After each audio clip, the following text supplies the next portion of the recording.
Magandang araw mga kauna. Welcome na naman po tayo sa ating channel, Una ang Pamilya TV. Ayan na po yung ating mga parawakan. Ito po ang program natin ngayon mga kauna. Ang gagawin natin sa kanila, papakainin muna natin sila ng darak sa umaga.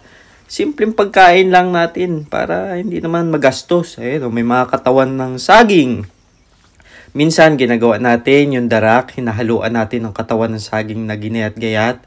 Tapos yun ang ipapakain natin, edi masigla na sila. May fluid content na makukuha yung mga alaga nating mga manok.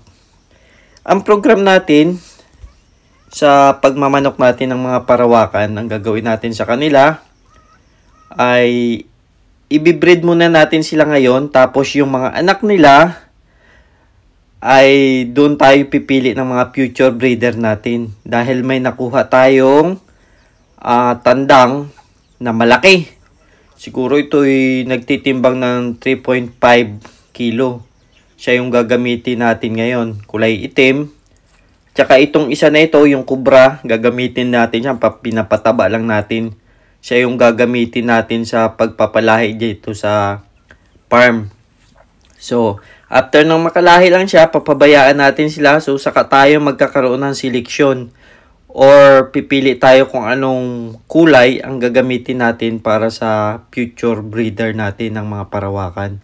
So, mas maganda siguro kung kulay itim dahil yan naman talaga ang natural na kulay ng mga parawakan. So, yung ibang kulay, mga parawakan din sila pero ibang kulay. Siguro sa mga gustong magmanok, ay depende sa mga nagbi-breed kung anong gusto nilang kulay na i-breed. So sa atin naman, ang gusto nating i-breed ay kulay itim. Mga black parawakan. So i-breed natin sila, i-mix natin sila, ibabangga natin sa iba para mas lalo tayo makadevelop. Ito yung tandang natin na nabili oh. Ang laki. Ano daw ito eh? May lahing Malaysian Shamu. So ayan siya, laki niyan. Tapos papakainin muna natin sila ng masustansya. Yung iba, naglilimlim na. So, may lahi na yung ating tandang.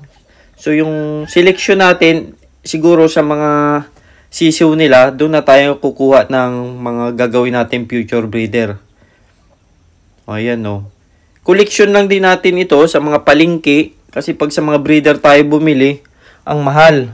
Biruin mo, 800 to 1,000 isang piraso ready to lay.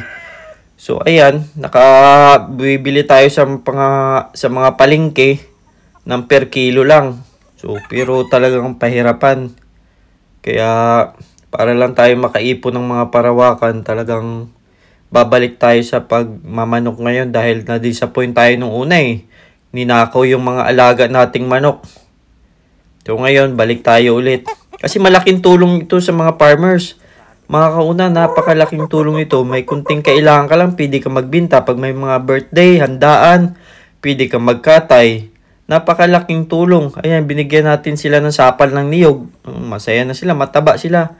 Sapal ng niyog ay malaking tulong sa kanila as laxative at saka malaking tulong sa pagpapataba dahil may nakukuha silang crude oil. Mataas ang content ng protein. So, yun lamang po. Maraming salamat.